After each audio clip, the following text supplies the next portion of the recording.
Maintenant, la prochaine présentation, c'est donc celle de Caroline Hadfield sur Diminishing Islands, Envisioning Utopia Amid Our Climate Crisis. Et donc, j'invite Caroline à faire sa présentation. Hi.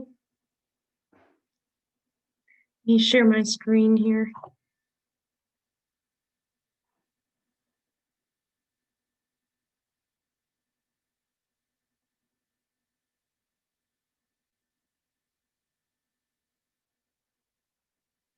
Okay, and I'm sorry, I'm not a French speaker, but I'll be reading an essay, and I have some slide images to share with you.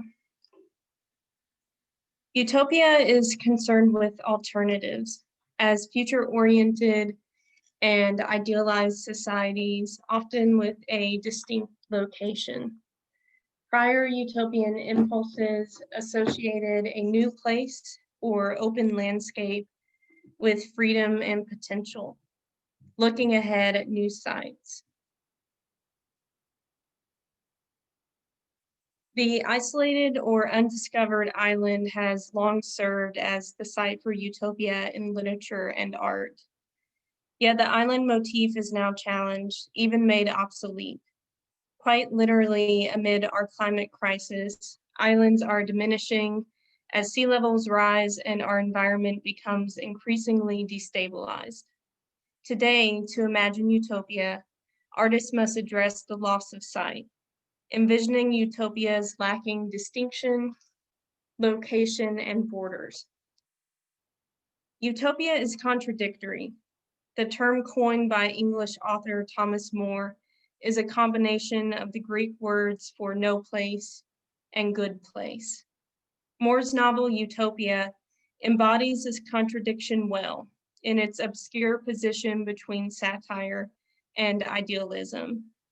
In the writings of the German philosopher Ernst Bloch, two categories of utopia are explored: the utopian program and the utopian impulse. The former recalls political revolutions and communes, while the latter suggests a more subconscious utopian yearning, one that positions utopia in, quote, every future-oriented activity humans engage in, from the aura of hope surrounding the purchase of new clothes or planning a holiday, to the commitment to a better world implicit in medical research, constitution writing, and making art.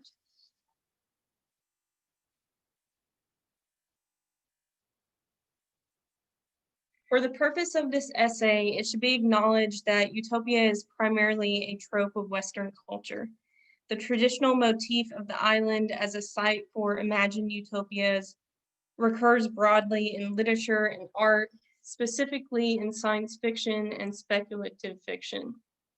Utopian societies, as we imagine them within our current world, require to be set apart physically, to exist in remote isolation. Aldous Huxley's novel Island exemplifies the logic of the island as the site of utopia. A small island called Pala is home to a society living in a non-capitalist cooperative way of life. The residents have developed a communal circular economy in addition to dedicated practices of the arts and sciences, religion, and meditation, all made possible by the island's self-isolation. The plot imagines this community as a counter to contemporary capitalist societies, so the structure and imagination is reliant on our current reality. However, the story illustrates the necessity of insulation, separation, and isolation for the utopian imagination. The boundary of the island shore serves to at once retain the community in harmony and reject outside influence. When this seclusion is compromised by foreign interest in the island's oil at the end of the novel, the reader is left to assume the demise of Pala will follow. Likewise, science fiction achieves the necessary characteristics of an island without using literal islands, by way of the space station or distant planet. For instance, in Ursula K. Le Guin's novel, The Dispossessed, two neighboring planets form a dichotomy of societies. One planet exists as a total rejection of the other's power structures and governance, a physical and psychological departure. In this way, the island or space station, planet, or otherwise other place plays an important role in estrangement, the cognitive distance that speculative and science fiction is so reliant on.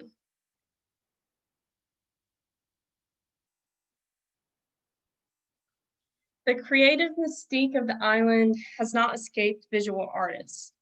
In 1970, Robert Smithson, the artist who pioneered the land art movement, sketched designs for a floating island towed by a tugboat around Manhattan.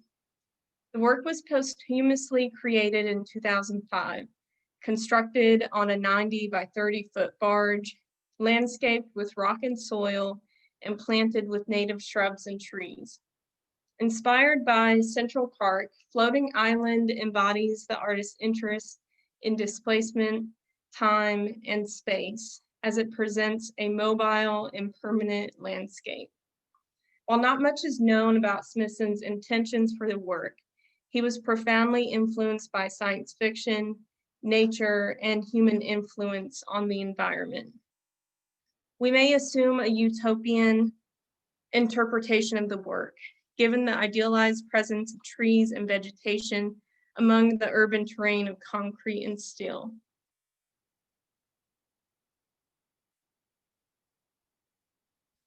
The island transitions from the environmental to the personal in the work of Andrea Zittel, an artist with no discernible boundary between design and art, whose creative practice ranges from chicken breeding to furniture design to island making.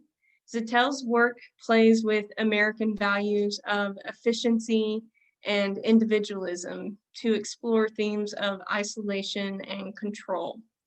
The project Deserted Islands forms fiberglass into personal islands for what Zittel describes as an encapsulation. This project pushes the utopian island further into seclusion. Yet, in a world with rising populations and ecological decay, the future viability of environmental and personal islands lose ground. Islands across the globe are placed in jeopardy as the 21st century begins to feel the effects of climate change. The circumstances surrounding the environmental crisis are complicated and perhaps best analyzed by looking at a specific case.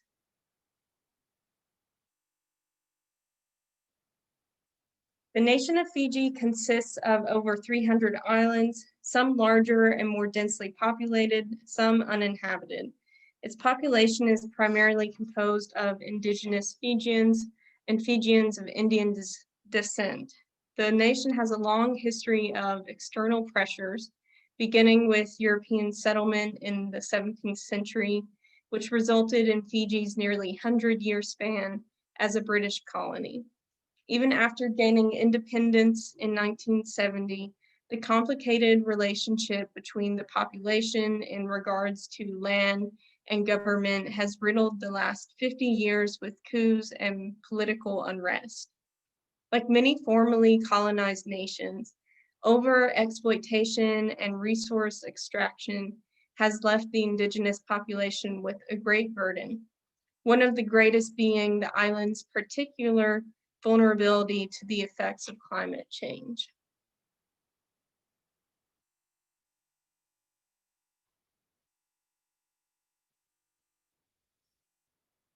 However, the colonial attraction of the islands of Fiji has not vanished, only pivoted. Take, for instance, the US company Fiji Water, whose slogan is, quote, "the taste of paradise." The slogan begs the question, paradise for whom? The company takes advantage of the island's, quote, exotic appeal while devoting massive amounts of fossil fuels to shipping plastic bottles to Fiji, powering the bottling facilities, packaging and freighting the bottles of water to the West Coast, trucking it across the United States, so on and so forth. Fiji Water makes many claims of sustainability and community partnership, but the fact remains that as a consequence of climate change, Fiji is facing rising sea levels, ocean acidification, and increasingly severe tropical cyclones. Parts of the nation have already become uninhabitable due to saltwater intrusion. This quick overview of Fiji reveals a deep and complicated globalism. We live in a world of cause and effect, echoes and reactivity. Like Robert Smithson's moving landscapes, every step forward is a displacement, scattering consequences in every direction. In this world, there are no islands for utopian dreams. Utopian access becomes an issue of power and class, with a dystopic or heterotopic counterpart that cannot and should not be ignored. Utopia has no neutral site, no blank canvas on which to exist. The circumstances of climate change directs utopia towards ecology. But how can artists and creatives navigate this loss of sight? How can artists develop new parameters for utopia when it has been so deeply conditioned upon borders and insulation?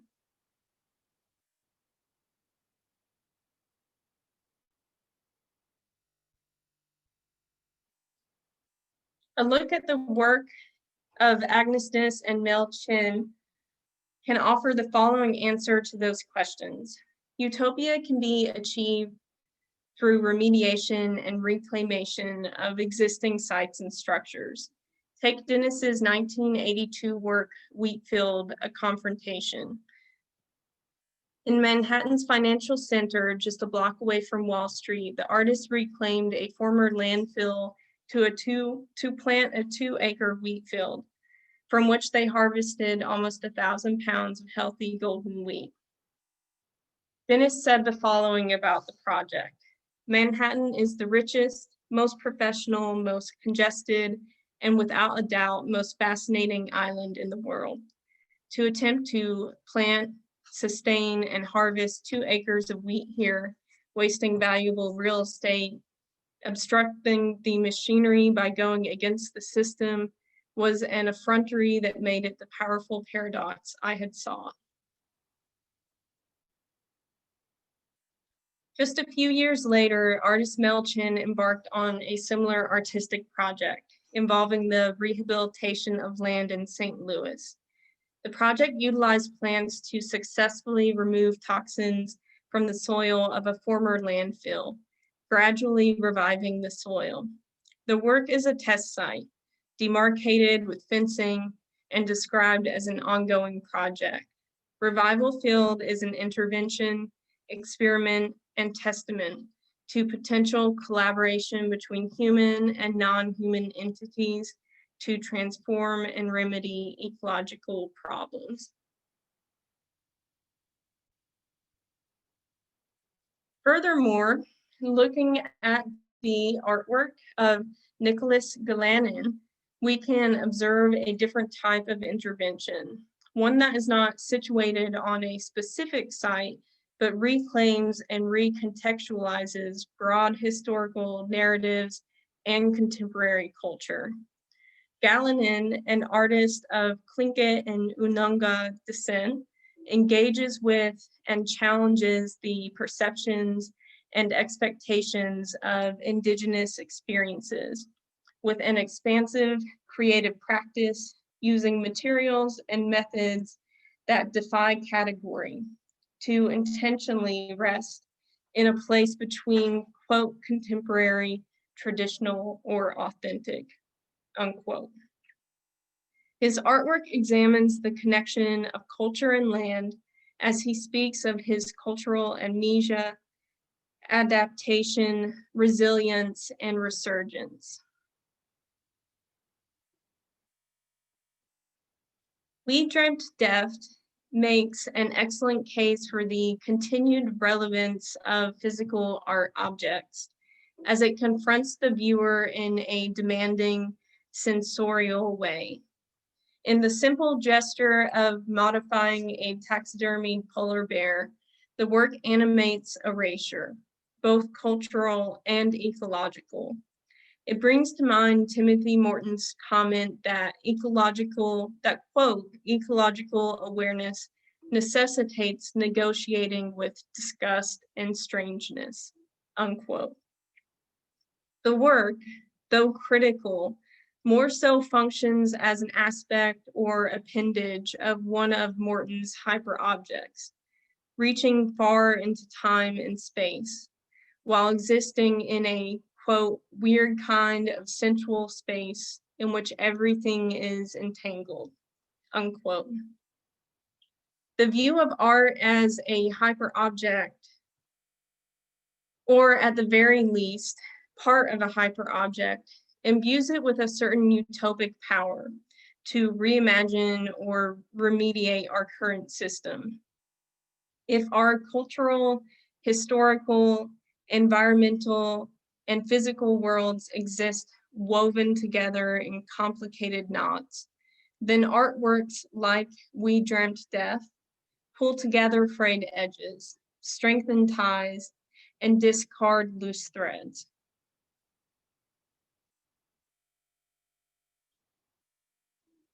Remediation from within is one valid utopian course, but alternatively, technology and human connectivity facilitates remediation from everywhere. Alex Hartley's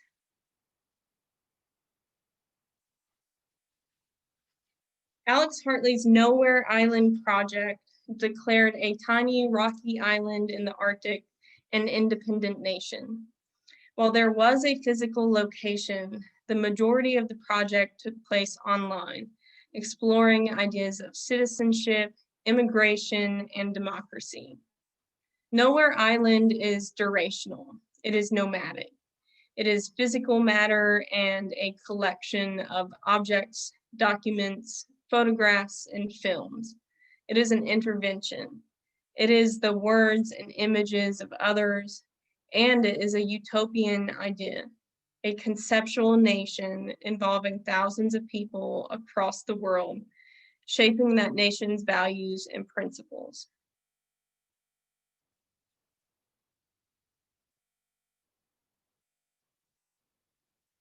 Project shows the utopian project doesn't have to rely on the potential of, quote, new or, quote, uncharted territory. Though this seems to be a source of inspiration, rather utopian imagination can be applied without physical distinctions, collectivized in virtual space. We can extend this further into the realm of virtual utopias, which, as John Danaher proposes, could be available to humanity with the automation of labor. Writing, quote, embracing the virtual utopia can allow for the highest expressions of human agency, virtue, and talent in the form of the utopia of gains, and the most stable and pluralistic understanding of the ideal society in the form of the virtual meta-utopia. It offers a vast horizon of possible worlds into which we can grow and mature, unquote.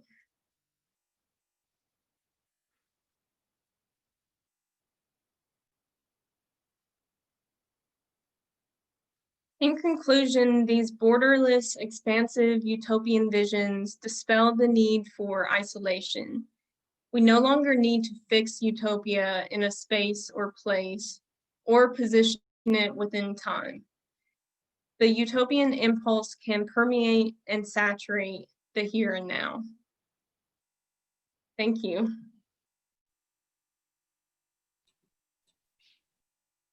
Thanks a lot, Caroline. We're gonna move on to the next presenter, Alexander, and then we're gonna have a moment of questions and answers. Thank you. Thank you.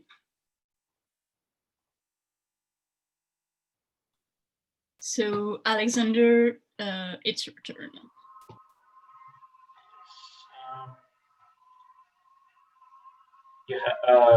You have to start the video because I cannot do it.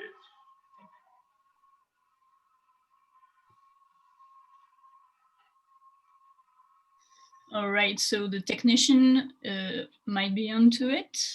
We're gonna wait a little. Okay. Okay, I will also share my screen. Just a second.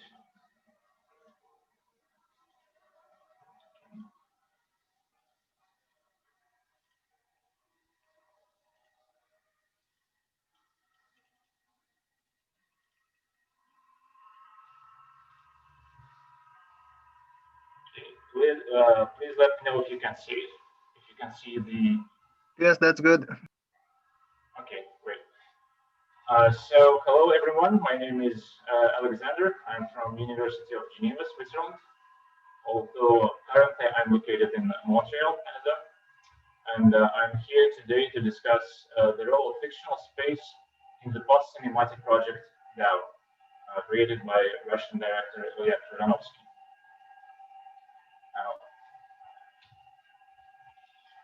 Theorizing 21st century film, two contemporary scholars, Shane Denson and Julie Lida, famously defined emerging forms of audiovisual culture as post-cinematic. What post-cinema explores is the emergence of a new structure of feeling or an epistem in post-millennial film. According to Denson and Lida, post-cinema is characterized by new formal strategies of film production and distribution, radically changed conditions of viewing, and new ways in which films address their spectators. In my presentation, I will use the concept of hétérotopique, devised by French philosopher Michel Foucault, to analyze how the construction and representation of fictional space in post-cinema fosters the emergence of new formal strategies of film production, as well as new ways in which films address their spectators. I will be using the example of DAO as a case study. But first, what is DAO?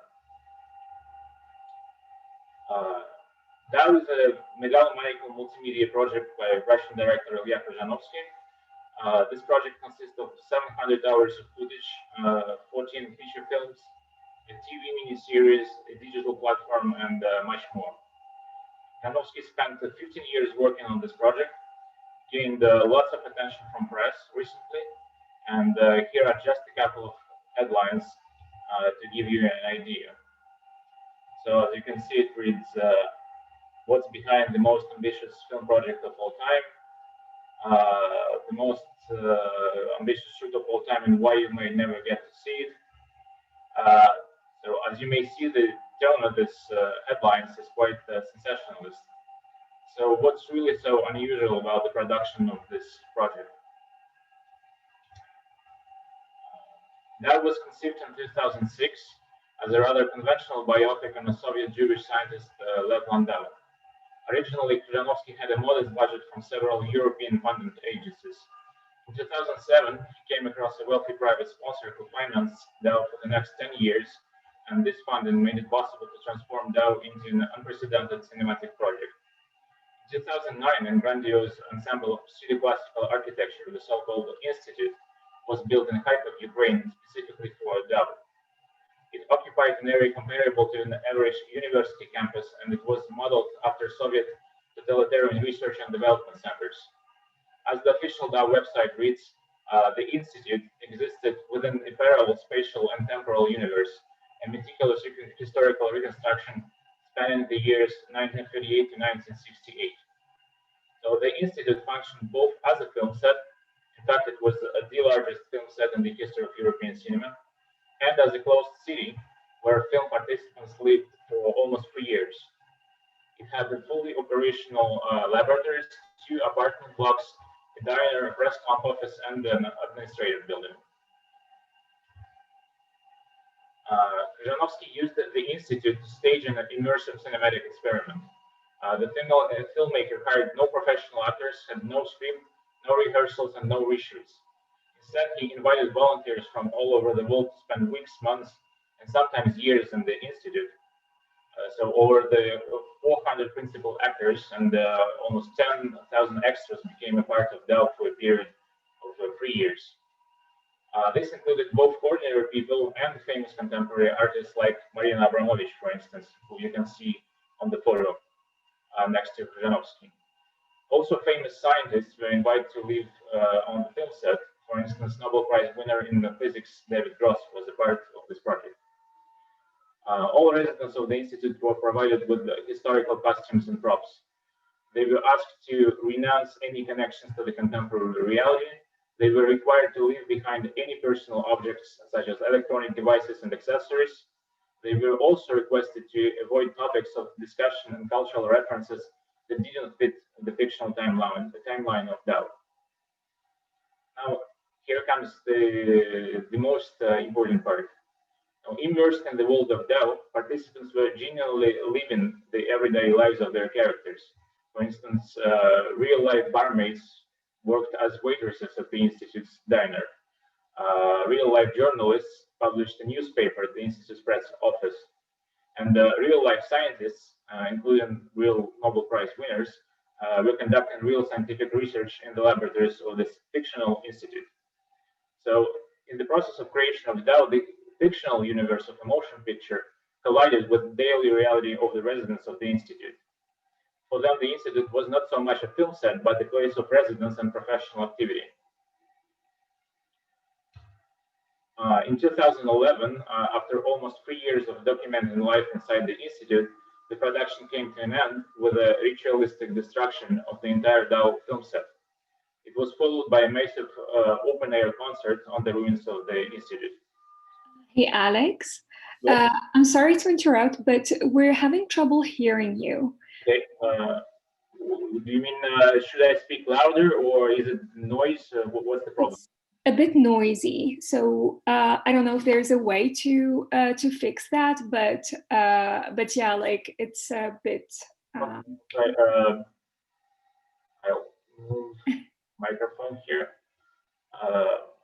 Is it better, or like can I continue, or should I? Oh, you can continue, I guess. It's a bit better.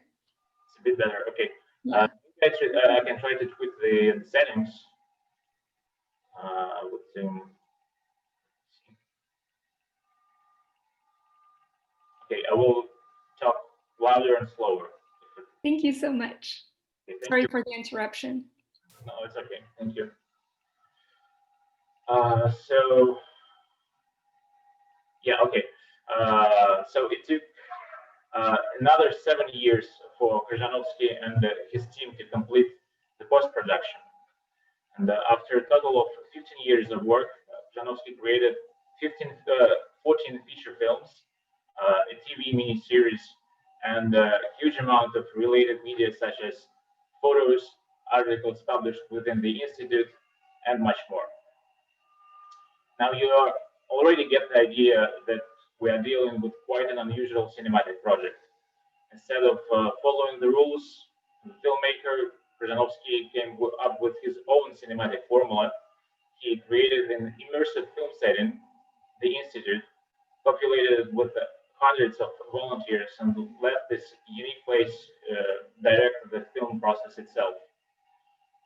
In the following section, I will examine the DAO Institute as a heterotopia and demonstrate how this concept allows for space-oriented vision of new forms of audiovisual culture. But first, what is a heterotopia? So this concept was developed by French philosopher Michel Foucault in a lecture entitled "Of Other Spaces," or "Des espaces d'autres," dating back in 1967.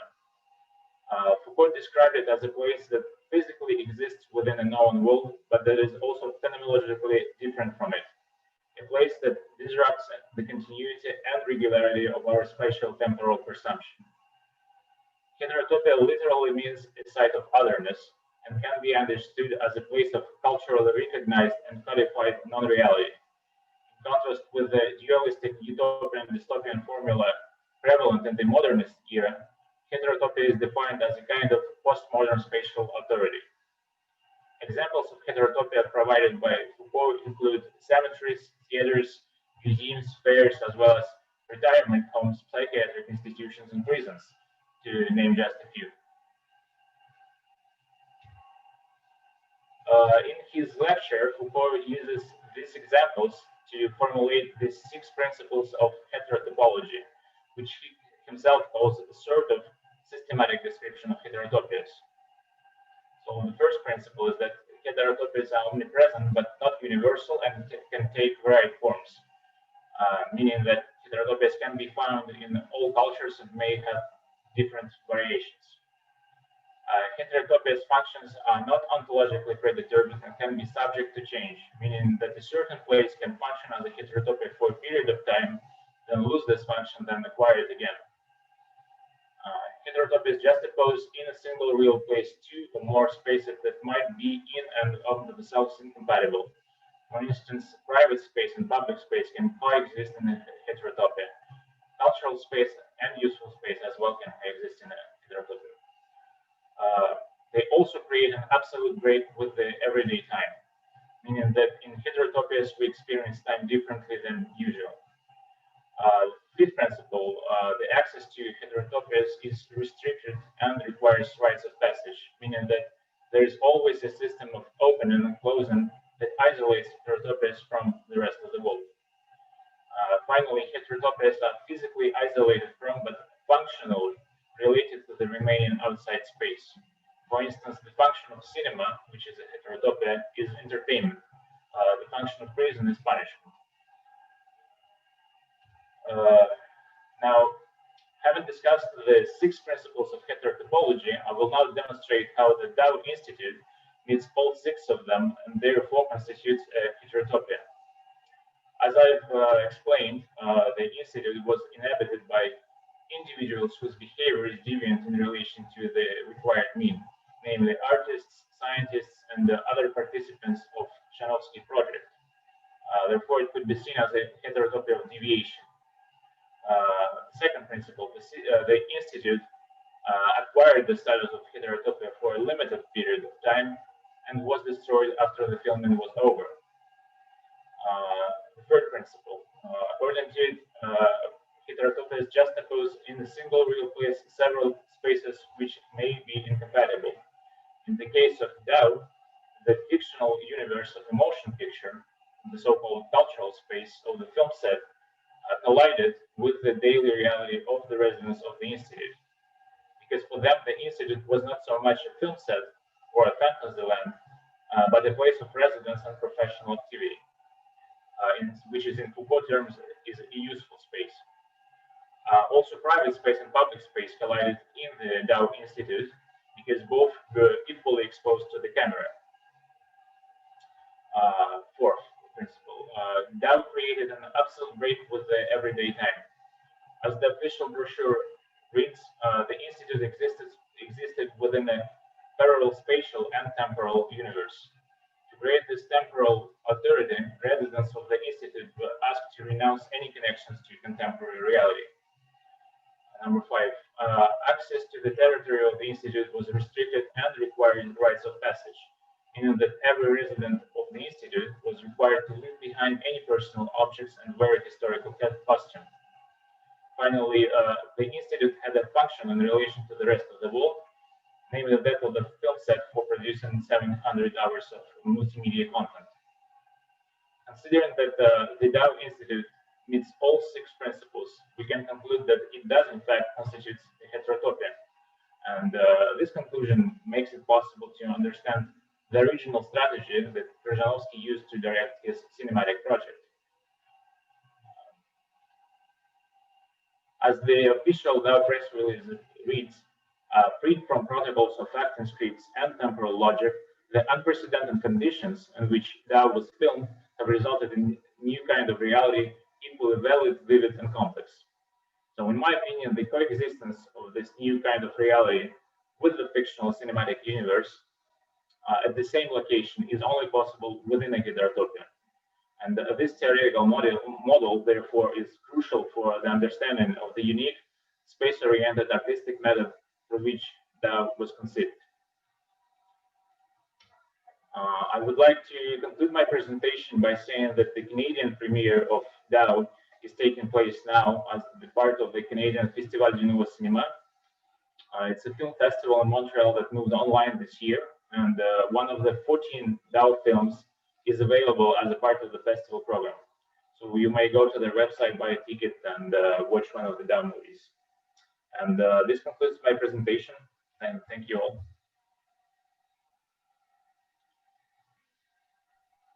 Thank you very much, Alexander. I don't know if there is any question in the audience. There's nothing in the Q&A. I will go first. So we're gonna start the questions for your presentations, and then we're gonna move on to Caroline's presentation. Thank you for this very, very interesting presentation. I didn't know of this project, and I was really flabbergasted by the concept. It's pretty original, and it really questions like reality in itself. I thought of a series I was watching a while ago called Mars. Don't know if you heard of it. It's like a fictional documentary, so it really mixes fiction and a documentary a bit similarly as DAO. And it mixes real interviews of like Elon Musk and many famous people acting in the space in the space area, and a fiction about a crew on its journey to be the first ones to live on Mars. So so basically the series alternates between 2016 and 2033. So two temporalities mixing up. And I'm really asking myself, in comparison to this series, but there are many other fictional documentaries concurrently. I'm wondering, will people be able, I mean, in the far future, like a few centuries from now, I guess, will people be able to tell the difference between fiction and historical facts? I mean, the production itself in DAO questions what they call a kind of new reality, a new kind of reality.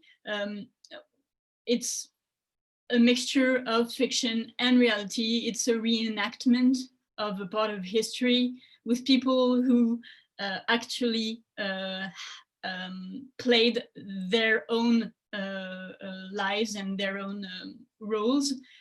So it really questions, in a way, the concept of reality and historical facts, and the production in itself. I'm wondering what it makes you think about. It's actually a really good observation, because Krzyżanowski, the film director, when he presented this movie in Berlin, he was asked by young people for under 20 if it was really a documentary of the Soviet period, and he had to explain that the Soviet Union no longer exists for the last 30 years, and it was a reenactment in a way. And so they were people who really believed, because they didn't know, they didn't know that the Soviet Union collapsed in 1991, and they believed that maybe somehow it continues to exist, and maybe it was a documentary.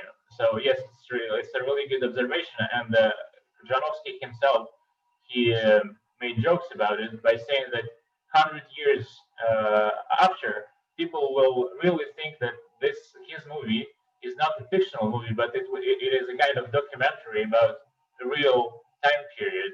And this is part of his artistic goal, I think, because he really wants to blur the line between reality and fiction. So on one hand, it is fictional because it is a reconstruction, reenactment. It's not true, On the other hand, real people living inside, wearing costumes, and behaving as they do in their real lives. So, and from this point of view, I think it is really interesting to think about the role of the space that is important for people to be immersed in. So when they feel that they are immersed in this heterotopic, in this fictional space, they start to behave as they would behave in this Soviet time that no longer exists in reality. Yeah. Thank you for your answer. Yeah, it's pretty interesting to I think to question the relation between space and temporality as well. So, because with the heterotopia concept, we focus on space and a kind of space that creates alternate realities, maybe. But I'm thinking with this reenactment of a part of history, and with the creation of another space, an alternative space, what type of temporalities can it create? And I guess it's more like a general question and comment on this type of work, mixing fiction and reality. But we mainly addressed it through the lens of space. But of course, space is intertwined with time, and I'm guessing the people that were acting in the stage for many years also developed their own type of temporality, their own way of embodying a form of a type of temporality. Sorry. So yeah, it's more of a comment and a reflection about what can we say about temporality in this context.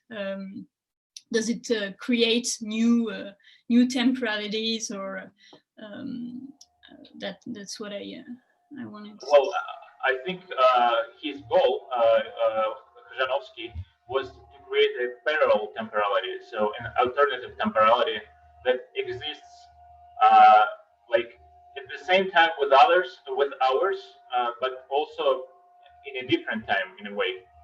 And this, in fact, in one of the interviews, he told that he believes that time is non-linear, so it's not going from one point to another point. It can go back and forth, and basically it has many directions. And one of the artistic goals was to create an alternative time that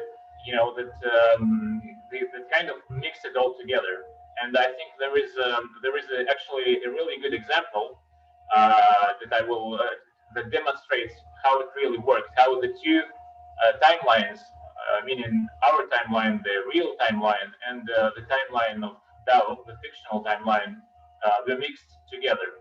So Krzyżanowski invited this famous Italian physicist, Carlo Ravelli, and he's really important in the world of science today. So he invited him to take part of Dao, and he came and he spent several weeks in the institute, in this parallel timeline, and he was wearing the costume, and he was playing somebody from 1955. So it was, in reality, it was in 2011, but Carlo Ravelli, he was playing somebody in 1955. And when he was living there in the institute, he was, because he is a scientist, he was conducting real scientific experiments, and he gained real scientific knowledge. And afterwards, when he left the institute, and when he, when he continued to his normal life, he published an article, a real scientific article that was based on the facts that he discovered while he was in the institute. And in this article, he wrote, "I discovered these findings in 1955." And it's published in a real scientific journal. You can search it on the internet. It's a peer-reviewed scientific journal where he says, "My findings were discovered in 1955." And in reality, he wasn't born in 1955. He was born in 1967 or something. But because for him these two temporalities were so mixed in his head that he had to say that, my findings were from 1955. And this article is published in 2000, I guess in 2012 or 2013. And I think that demonstrates really well how the two temporalities coexist with one with another. That's fascinating, really. Thank you for your answer. I think Talita has a question for you, so I'm gonna let her speak.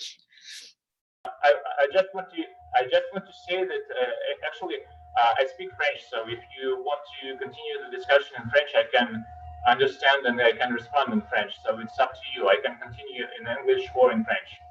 Okay, fantastic. Thank you. Okay.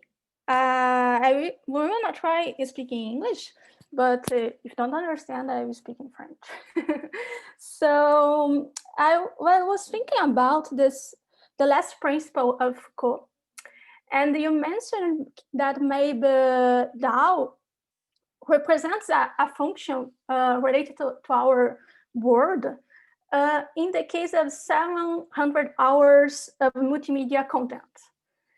But I was thinking that maybe there are other functions related with our world. I don't know, like rethink our way of life, or rethink the way of life of the people that was there around this place in that moment. So maybe if you can, I don't know, think a little about that, and there is another functions related to our world that Tao could represent.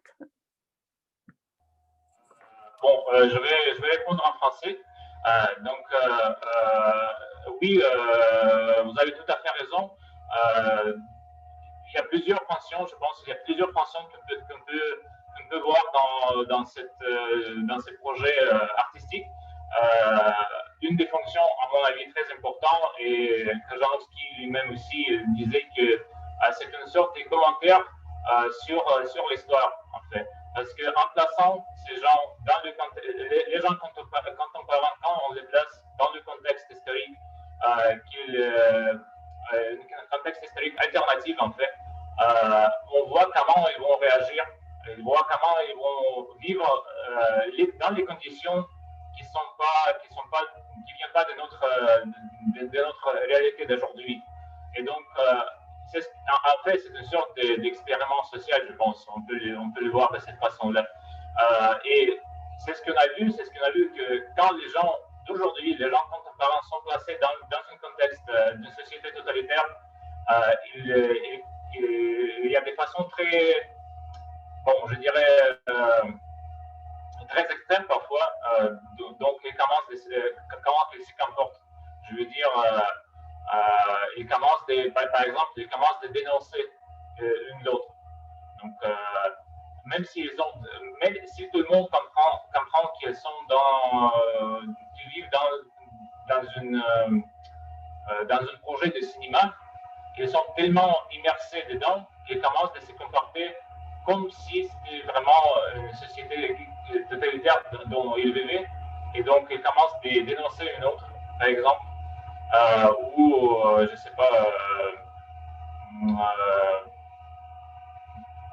je veux dire, de se comporter d'une façon qui n'est pas habituée, qu'on ne voit pas dans notre société d'aujourd'hui. Et donc, je pense que c'est une fonction très importante qui démontre, en quelque sorte, qui nous permet de comprendre, premièrement, la nature des sociétés totalitaires, comment elles fonctionnaient à l'époque, mais aussi, c'est un commentaire sur les gens d'aujourd'hui, parce que c'était les gens qu'on voit aujourd'hui, ce sont des scientifiques, des artistes mondialement reconnus, comme Marina Abramovic, par exemple, qui est venue faire une partie de cette expérience, expérience cinématique. Donc oui, évidemment, la fonction est beaucoup plus importante que seulement de produire 700 heures de contenu multimédiatique. Merci. Oui, et j'étais en train de penser aussi à l'idée de post-cinéma. Donc, pour le moment, le post-cinéma, d'une façon générale, a des fonctions par rapport à notre réalité. Mais bon, je vais laisser d'autres questions. Merci beaucoup. Merci beaucoup à tous les deux. Est-ce qu'il y a d'autres questions en suspens?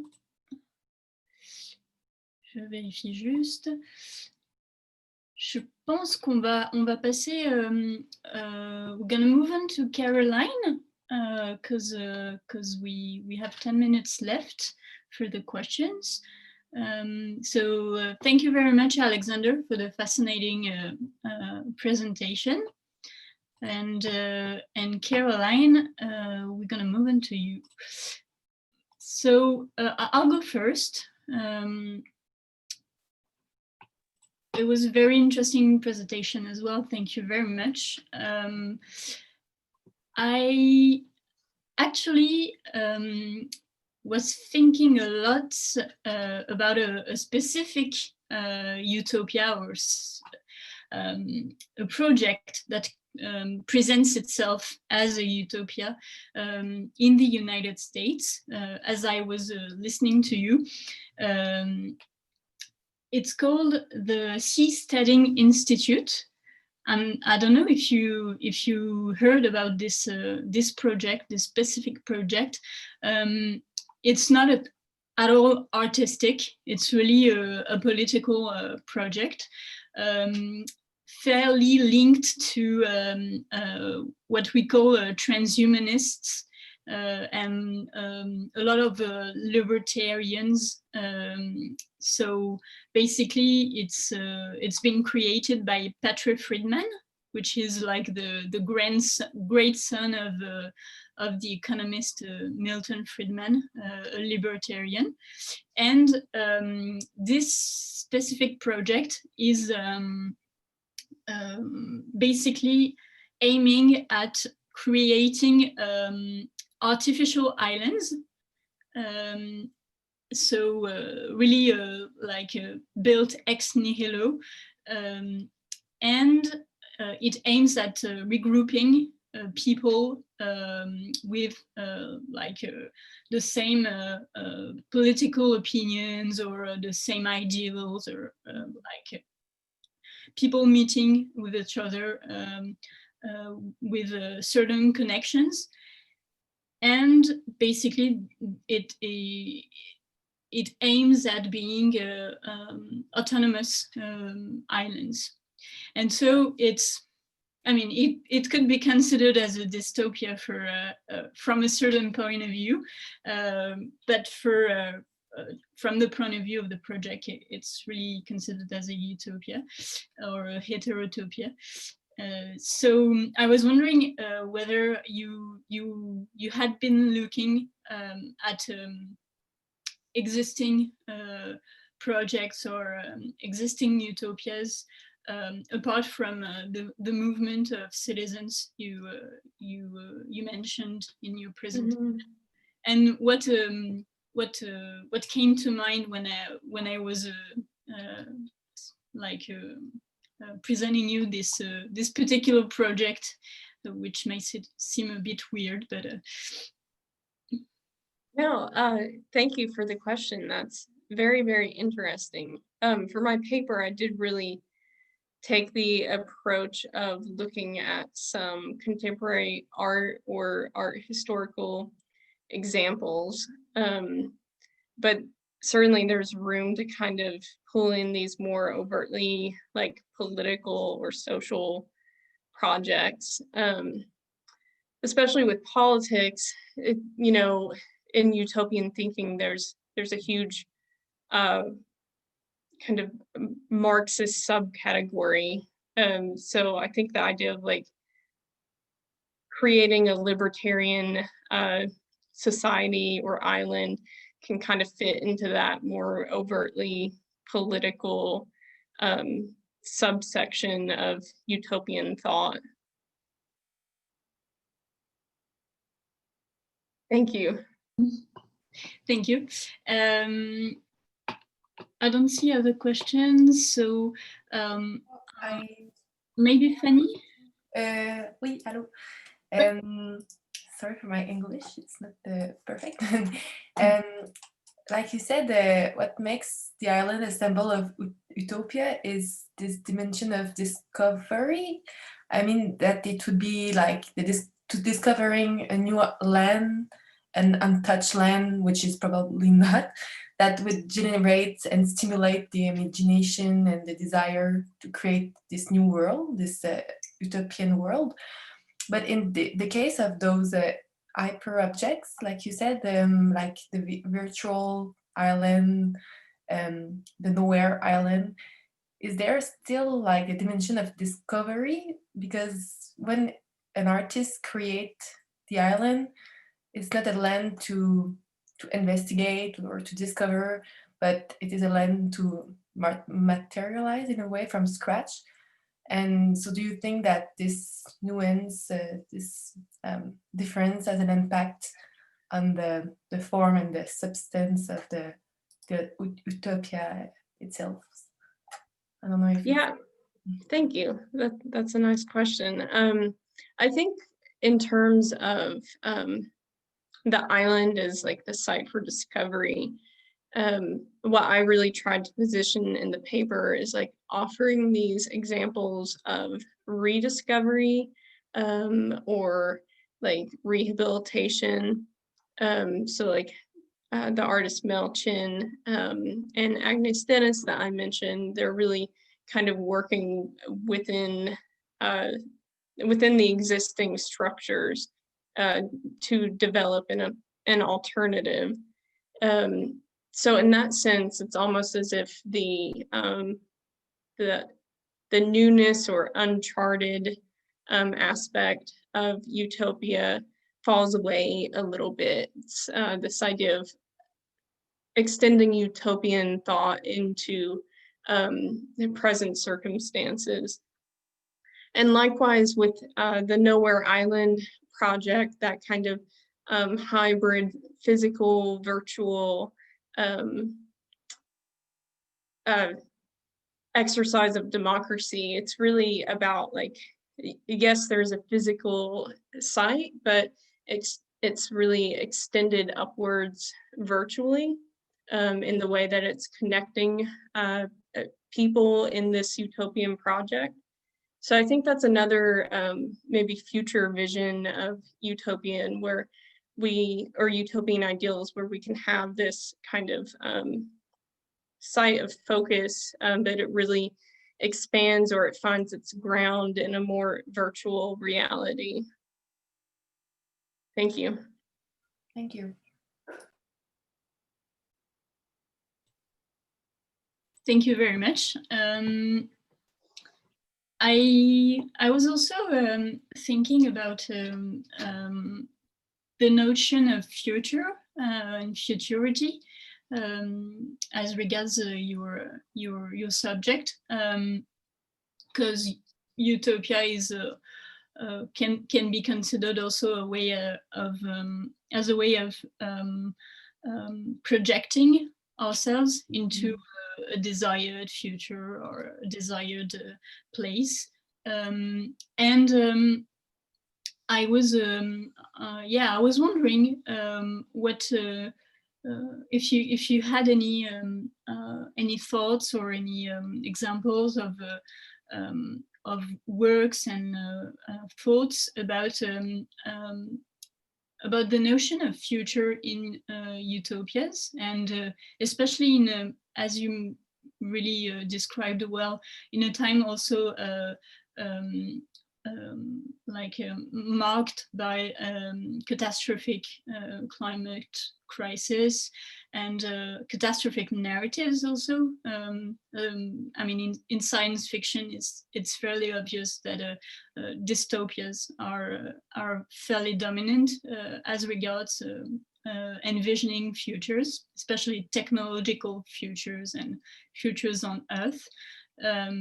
So yeah, I was wondering if you had any thoughts or any particular artist or examples that questions, in a sense, the idea of future. Yeah, well, I think in researching artists for this paper, I really, in terms of artists that were displaying like this strong kind of utopian projection in their artwork, as in they were, you know, maybe being critical of current circumstances, but they're really projecting this aura of hope or improvement. A majority of those artists, it really felt to me like they were moving in an ecological direction. So I feel like that's probably a pretty prevalent focus right now in terms of like envisioning the future. Even people who are writing a lot about the overlap of art and ecology, like Timothy Morton, it's really centering on this idea of having a less human-centric or anthropocentric viewpoint that can kind of move us past this hurdle that we've encountered that's kind of taking place as climate change or climate disaster, or this like inevitable kind of dystopia that we could potentially be heading towards. Yeah, thank you for your answer. Yeah, the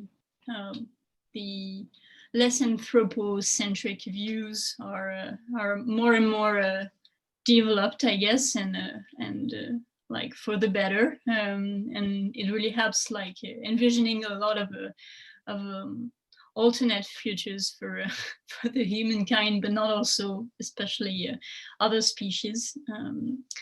So yeah, thank you very much for your interesting answers. I think we've run our time, so je vais switcher en français parce que mon anglais n'est pas non plus merveilleux.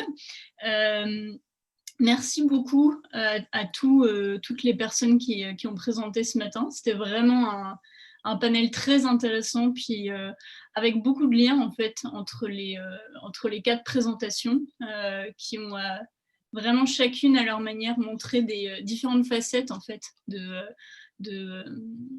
ces espaces imaginaires, soit sous la forme de l'hétérotopie, de l'utopie ou du jeu interactif. Et c'était vraiment passionnant de discuter avec vous. Et puis, je vous invite à rester pour la discussion joviale qui s'en viendra plus tard dans la journée. Et c'est ça, et de rester un petit peu plus longuement pour la suite du colloque.